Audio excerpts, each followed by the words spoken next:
Anxiety in the air this Thursday night. Air Canada's pilots get closer to walking off the job. But we cannot allow for even a single day of a strike. What the pilots want and what travelers need to know. A Canadian diplomat on the hot seat. I had nothing to do with the decision. The questions about the $9 million New York condo bought as his official residence. Stealing and eating pets. The fear and anger about baseless rumors in Springfield, Ohio. How the lie about immigrants started. And it's back with bells on. It is a beautiful event. The famed NotreDame Cathedral gets ready to ring in its reopening.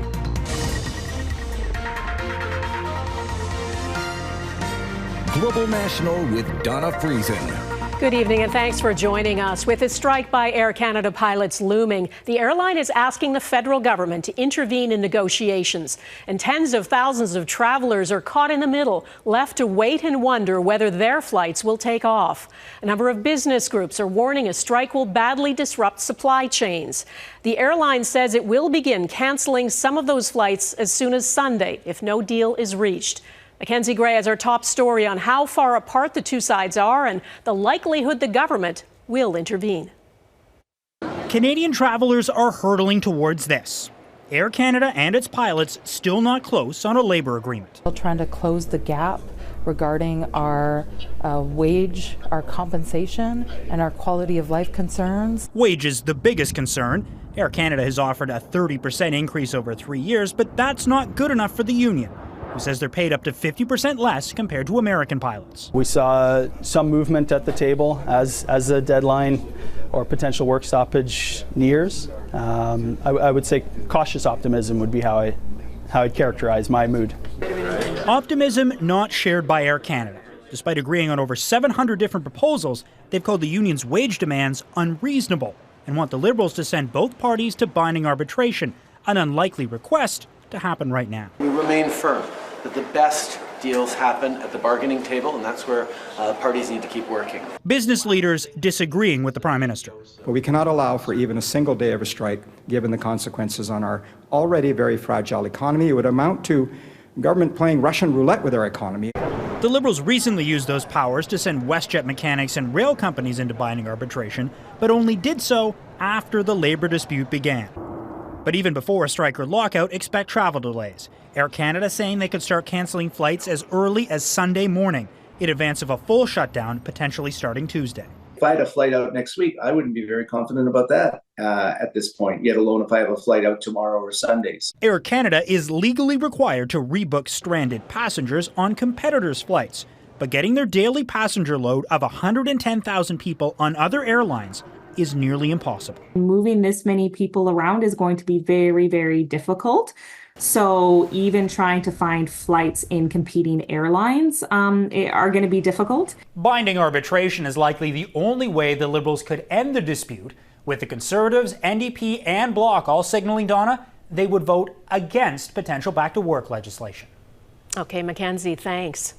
Canada's Consul General in New York City says he had no role in the government's decision to purchase a $9 million luxury condo in Midtown Manhattan as the new official residence. Tom Clark, a former broadcaster, appeared before a parliamentary committee to answer questions about the condo on so-called Billionaires Row. Conservative MPs call it wasteful and unnecessary. Clark was adamant he did not request the new condo. I was not involved in any way, shape, or form in the decision to buy this new residence or sell the old residence. And that is entirely in the hands of the Property Division of Global Affairs. But Conservative MPs referred to a memo from Global Affairs Canada saying Clark was instrumental throughout the process. You're the $9 million man. They want to know what the value is for Canadians. Sir, keep your bags packed in that new place. Conservatives are going to fire you. Clark said that memo is wrong and has since been amended. Senior government officials say Canada's former residence in New York, bought in 1961 and last renovated in 1982, required significant upgrades. It's on the market for $13 million, and officials say selling it will save taxpayers money. The small city of Springfield, Ohio, has been thrust into the international spotlight thanks to that bizarre and false claim spread by former President Donald Trump that Haitian immigrants are abducting pets and eating them. And today, there were bomb threats. There was a large police presence at multiple public buildings, including City Hall. Springfield's mayor says the threat came from someone claiming to be a resident frustrated with immigration. Eric Sorensen reports on how malicious rumors are stirring up fear in small-town America. Long before immigrants were accused of eating pets in Springfield, Ohio, there was a tragic car crash that turned into an uproar over immigration. Last year, a Haitian immigrant without a license drove a van into a bus, killing 11-year-old Aiden Clark. About a quarter of Springfield's 60,000 residents are recent migrants from Haiti who've brought new economic potential to a Rust Belt city, but also sparked anger. We're not taking any more. Some residents are speaking out against the newcomers. Who's responsible for that? And who can stop them from coming? Then came social media claims that migrants were abducting, possibly eating pets. It was promoted by Republican J.D. Vance, then blared to 67 million viewers by Donald Trump. In Springfield, they're eating the dogs, the people that came in. They're eating the cats. There have been no verified incidences. City officials say it didn't happen. Even the Republican governor dismisses it. They've found no credible evidence of that story of Haitians eating pets. The original story came from another town, says the mayor, a woman who was arrested for animal cruelty. The news story regarding a cat being killed and consumed did not originate in Springfield. But 36 hours after Trump spoke, Springfield City Hall and other facilities had to be shut down after emailed bomb threats. No direct link to Trump's comments, but conspiracy theories can fuel online hate, then be set ablaze by politicians, says this professor. If people are not just scared of immigrants, you have to give them a reason to be scared. And this is why Donald Trump has tried to use this term he calls migrant crime and trying to make people scared of immigrants. It's all left immigrants in Springfield on edge. For myself, I'm a little bit worried. I'm afraid too. And the hatred has infuriated the father of the young boy killed in that accident. My son, Aiden Clark, was not murdered. He was accidentally killed by an immigrant from Haiti. Don't spin this towards hate. And Nathan Clark calls politicians using his son to stoke hatred of migrants morally bankrupt. Eric Sorensen, Global News, Toronto. And there's an update on Donald Trump. He said today he won't be participating in any more presidential debates with his Democratic opponent, Kamala Harris. Disgraced Hollywood producer and convicted rapist Harvey Weinstein has been indicted on additional sex crime charges in New York. The details remain sealed until next week, but Manhattan prosecutors recently presented a new case against the 72-year-old to a grand jury, describing new sex crime allegations by up to 3 women. Weinstein's 2020 rape conviction in New York was overturned on an appeal in April. A retrial is set for November. He's now in a New York hospital after having emergency heart surgery earlier this week, and he's already been serving a 16-year sentence on a rape conviction in California.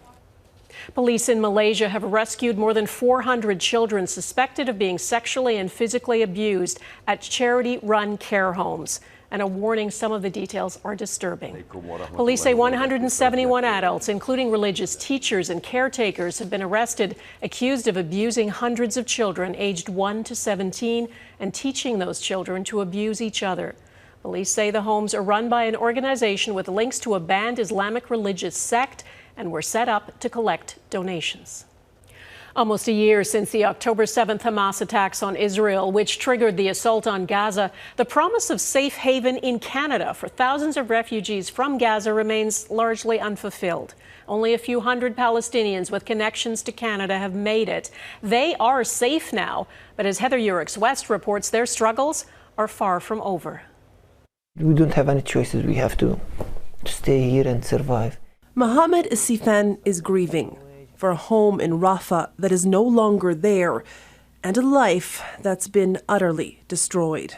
My wife she was a staff nurse. She was working with the UN, NGOs, the United Nations. With a good salary, our life was perfect. We lost everything. The Sifans are among a small number of refugees from Gaza who have been able to come to Canada via a special temporary visa program, open only to those with relatives in this country. Though thousands have applied, fewer than 300 have been successful, and that success has been costly. These Gazan Palestinian refugees are getting the least amount of support than anybody else we have seen over the last 9 years I've been involved in this work. Salma Jamal has been helping settle refugees in Calgary since 2015, people fleeing violence in Syria, Afghanistan, and Ukraine, who, unlike the Gazans, have been eligible for a greater level of government support. The Ukrainians received $3,000 each adult. They received $3,000 and the children a little bit less when they arrived here. The Gazans, nothing, not a single cent. Canada's program for Gazan refugees requires families take full financial responsibility for their loved ones. But in the face of Canada's rising cost of living, this has become a nearly crippling task, especially when coupled with the initial price of getting their relatives to safety. The Asifan spent $40,000 getting out of Gaza alone. In this case, Gazans are coming in under a humanitarian program, but the federal government is basically saying, average Palestinian Canadians need to pay for this. A heavy burden for those already dealing with so much loss. Heather Yourex-West, Global News, Calgary. The International Committee of the Red Cross says 3 of its workers have been killed and 2 others injured in a strike in eastern Ukraine. It says they were attacked at a site being set up to distribute humanitarian aid, and their vehicles were clearly marked. The Red Cross calls it unconscionable. Ukraine is approaching a 3rd winter at war, and the World Health Organization today warned severe damage to energy and health facilities leaves millions vulnerable as temperatures drop. One city in eastern Ukraine already has no drinking water or natural gas for cooking and heating. People along the U.S. Gulf Coast feel the wrath of Francine coming up. The dramatic rescue of a stranded driver, plus another giant leap, the first commercial spacewalk.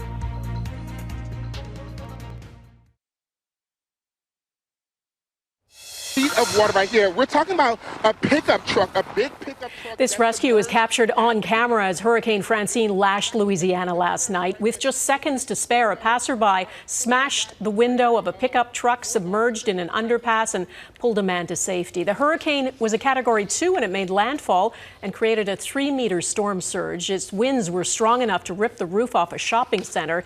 It has now been downgraded to a tropical depression, but hundreds of thousands of customers remain without power.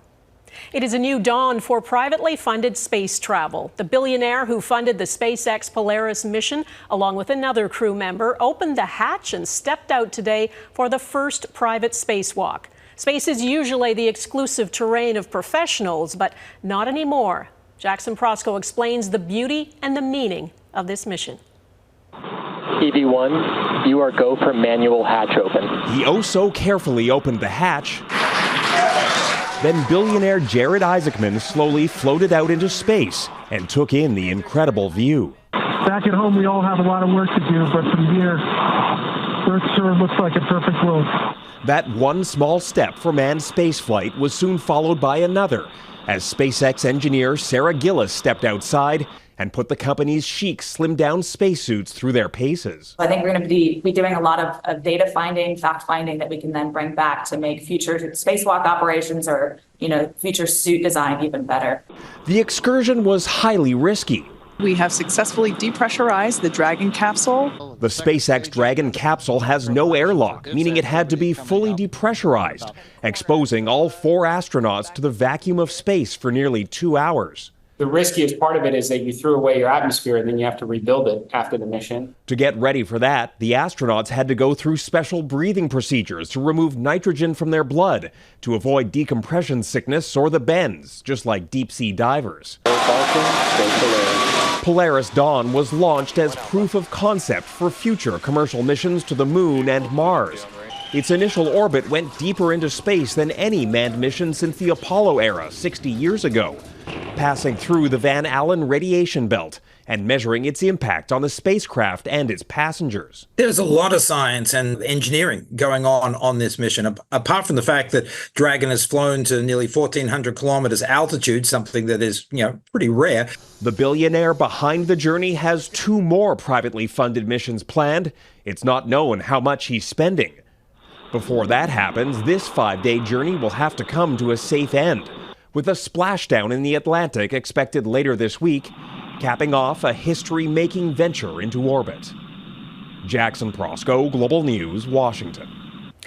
And today's mission set a new milestone in space. Never before have so many people been in Earth's orbit at the same time. 19 of them are up there right now. There's the 9 people on board the International Space Station who were joined by a 3-person crew on a Russian Soyuz spacecraft launched today.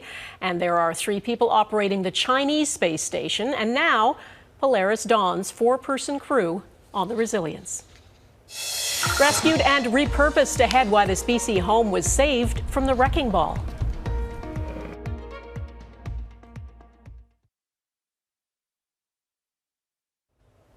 In the midst of the housing crisis, having a good roof over your head can be hard to come by for an increasing number of people. One Vancouver company is taking a new approach to an old idea. It's partnering with an Indigenous community to breathe new life into an old home, relocating and repurposing it rather than demolishing it. Neethu Garcha reports on one couple using the company to help donate their home. This renovated rancher, slated for demolition, is on the road to renewal. The North Vancouver home, once destined for the wrecking ball, will soon become emergency transitional housing for Squamish Nation. And I think anything that can bring housing less expensive to First Nations and, to anywhere for anyone can help deal with the housing crisis. Here in Metro Vancouver, we tear down 2,700 homes every single year. Of those 2,700 homes, we estimate about 700 are in perfectly good condition. Last year, this 112-year-old structure known as the Little Yellow Schoolhouse was loaded onto a barge and floated to its new home in Squamish Nation. It's being now used for the Squamish Nation's language nest, teaching Squamish language to young children and their families. We could relocate, repurpose it for communities that need housing. Glyn Lewis says his company has so far relocated and repurposed 26 homes, an idea sparked by his sister's decision to lift and move her perfectly good home, saving it from being demolished 5 years ago. He says the cost and timeline is comparable to demolition. I think we're leading a shift in behavior, a shift in policy, a shift in thinking. The goal is to eventually do 150 relocations a year and inspire mass change toward repurposing. In the 1960s in Newfoundland and Labrador, entire homes were frequently relocated by floating them to new locations using boats and grant money. It's an engineering feat, I have to say, that's been around for hundreds of years. What's unique and new, integrating all 3 of those business models, demolition, moving, and construction, is something that's never happened, as far as we know, in North America before. Conservation groups estimate construction, renovation, and demolition materials like these around me make up about 12% of the total solid waste generated in Canada each year. And I think most people, if they knew that this was in existence, they would jump at the chance to do this. Their aim is to redefine demolition, making it the final resort rather than the first. Neethu Garcha, Global News, North Vancouver, BC. Blessed bells next. The voice of NotreDame Cathedral in Paris is back.